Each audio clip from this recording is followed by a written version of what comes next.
ಎಲ್ಲರಿಗೂ ನಮಸ್ಕಾರ. ರುಚಿ ಅಡುಗೆಗೆ ಸ್ವಾಗತ. ಇವತ್ತು ಬೀನ್ಸ್ ಕಾಳಿಂದ ಉದುರು ಪಲ್ಯ ಅಥವಾ ಉಸ್ಲಿ. ಸಾಮಾನ್ಯವಾಗಿ ಗೊಜ್ಜು ಅಥವಾ ಸಾರು ಮಾಡ್ತಾ ಇರ್ತೀವಲ್ವ, ಈ ಥರ ಒಂದ್ಸರಿ ಟ್ರೈ ಮಾಡಿ ನೋಡಿ, ತುಂಬ ಚೆನ್ನಾಗಿರುತ್ತೆ. ಇದನ್ನು ಮಾಡೋದಕ್ಕೆ ಫಸ್ಟು ಬೀನ್ಸ್ ಕಾಳನ್ನ ಬಿಡಿಸ್ಕೊಂಡ್ಬಿಟ್ಟು ಚೆನ್ನಾಗಿ ತೊಳ್ಕೊಂಬಿಡೋಣಂತೆ. ಇದನ್ನು ಒಂದು ಕುಕ್ಕರ್ಗೆ ಹಾಕಿ ಇದು ಮುಳುಗೋಷ್ಟು ನೀರನ್ನ ಹಾಕಬೇಕು. ತುಂಬ ಜಾಸ್ತಿ ಹಾಕೋದು ಬೇಡ. ಇದಕ್ಕೆ ಉಪ್ಪನ್ನು ಕೂಡ ಇವಾಗಲೇ ಹಾಕೋಣ, ಯಾಕಂದರೆ ಉಪ್ಪು ಚೆನ್ನಾಗಿ ಕಾಳು ಇಟ್ಕೊಳ್ಳಿ ಅಂದ್ಬಿಟ್ಟು ಒಂದ್ಸರಿ ಚೆನ್ನಾಗಿ ಕಲಿಸ್ಕೊಂಡು ಕುಕ್ಕರ್ಲಿ ಇಟ್ಟು ಮುಚ್ಚಿಬಿಟ್ಟು 3 ವಿಷಿಲ್ ಬರ್ಸ್ಕೊಳ್ಬೇಕು. 3 ವಿಷಿಲ್ ಆದಮೇಲೆ ತೋರಿಸ್ತಾ ಇದ್ದೀನಿ ನೋಡಿ, ಕಾಳು ಚೆನ್ನಾಗಿ ಬೆಂದಿದೆ. ಈ ಥರ ಕಾಳನ್ನ ಪ್ರೆಸ್ ಮಾಡಿದ್ರೆ ಈ ಥರ ಮೆತ್ತಗೆ ಬರಬೇಕು, ಅಲ್ಲಿವರೆಗೆ ಬೇಯಿಸ್ಕೊಳ್ಬೇಕು. ಗಟ್ಟಿದ್ರೆ ಉಸ್ಲಿ ಚೆನ್ನಾಗೇ ಬರೋದಿಲ್ಲ. ಇವಾಗ ನೀರನ್ನೆಲ್ಲ ಸೋಸ್ಕೊಂಡು ಕಾಳು ಮಾತ್ರ ಒಂದು ಬೌಲಿಗೆ ಹಾಕ್ಕೊಳ್ತಾ ಇದ್ದೀನಿ. ನೀರು ಸ್ವಲ್ಪನೂ ಇರಬಾರ್ದು. ಇವಾಗ ನೋಡಿ ಎಲ್ಲದನ್ನು ತೆಗೆದು ಇಟ್ಕೊಂಡಿದ್ದೀನಿ. ಒಂದು ಪ್ಯಾನಿಗೆ 2ರಿಂದ 3 ಸ್ಪೂನಷ್ಟು ಎಣ್ಣೆ ಹಾಕ್ಕೊಂಡಿದ್ದೀನಿ. ತುಂಬ ಎಣ್ಣೆ ಹಾಕೊಳ್ಳೋದು ಬೇಡ. ಇದಕ್ಕೆ ಈ ಥರ ಸಪ್ರೇಟ್ ಮಾಡ್ಕೊಂಬೇಡಂತೆ. ಎಣ್ಣೆ ಕಾದ್ಮೇಲೆ ಸಾಸಿವೆ, ಜೀರಿಗೆ, ಹಸಿಮೆಣಸಿನ್ಕಾಯಿ, ಕರಿಬೇವಿನ ಸೊಪ್ಪು ಹಾಕ್ಕೊಂಡು ಒಂದ್ಸರಿ ಚೆನ್ನಾಗಿ ಫ್ರೈ ಮಾಡ್ಕೊಳ್ಳೋಣ. ಸ್ವಲ್ಪ ಹಸಿ ವಾಸನೆ ಹೋಗಲಿ ಹಸಿಮೆಣಸಿನ್ಕಾಯ್ದು. ಇವಾಗ ಇದಕ್ಕೆ ಸಣ್ಣದಾಗಿ ಹೆಚ್ಚಿರೋ ಈರುಳ್ಳಿ ಹಾಕ್ತಾಯಿದ್ದೀನಿ. ಒಂದು ಸಣ್ಣ ಗಡ್ಡೆ ಆದರೆ ಸಾಕಾಗತ್ತೆ.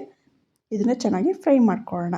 ಇದು ಈರುಳ್ಳಿ ತುಂಬ ಬ್ರೌನ್ ಆಗೋದು ಬೇಡ, ಕಲರ್ ಚೇಂಜ್ ಆಗಿ ಕೆಂಪಾದರೆ ಸಾಕು. ಇವಾಗ ಇದಕ್ಕೆ ಸ್ವಲ್ಪ ಅರಿಶಿನ ಹಾಕ್ಕೊಳ್ತಾ ಇದ್ದೀನಿ. ಹಾಕ್ಕೊಂಡು ಚೆನ್ನಾಗಿ ಮತ್ತೆ ಫ್ರೈ ಮಾಡ್ಕೊಳ್ಳೋಣ. ಈರುಳ್ಳಿ ತುಂಬ ಬ್ರೌನ್ ಮಾಡ್ಕೊಂಡ್ಬಿಟ್ರೆ ಉಸ್ಲಿ ಟೇಸ್ಟ್ ಬರೋದಿಲ್ಲ, ಹಾಗಾಗಿ ಸ್ವಲ್ಪ ಕಲರ್ ಚೇಂಜ್ ಆದರೆ ಸಾಕು.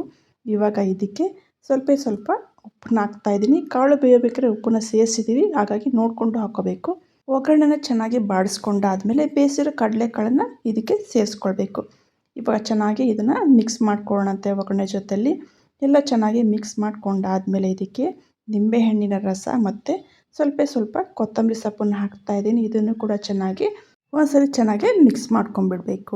ಇವಾಗ ನೋಡಿ ಎಲ್ಲದು ಚೆನ್ನಾಗಿ ಮಿಕ್ಸ್ ಆಗಿದೆ ಅಲ್ವಾ. ಇವಾಗ ಫ್ಲೇಮ್ನ ಆಫ್ ಮಾಡಿಬಿಟ್ಟು ಲಾಸ್ಟಲ್ಲಿ ಇದಕ್ಕೆ ತೆಂಗಿನಕಾಯಿ ತುರಿನ ಹಾಕ್ಕೊಳ್ಬೇಕು.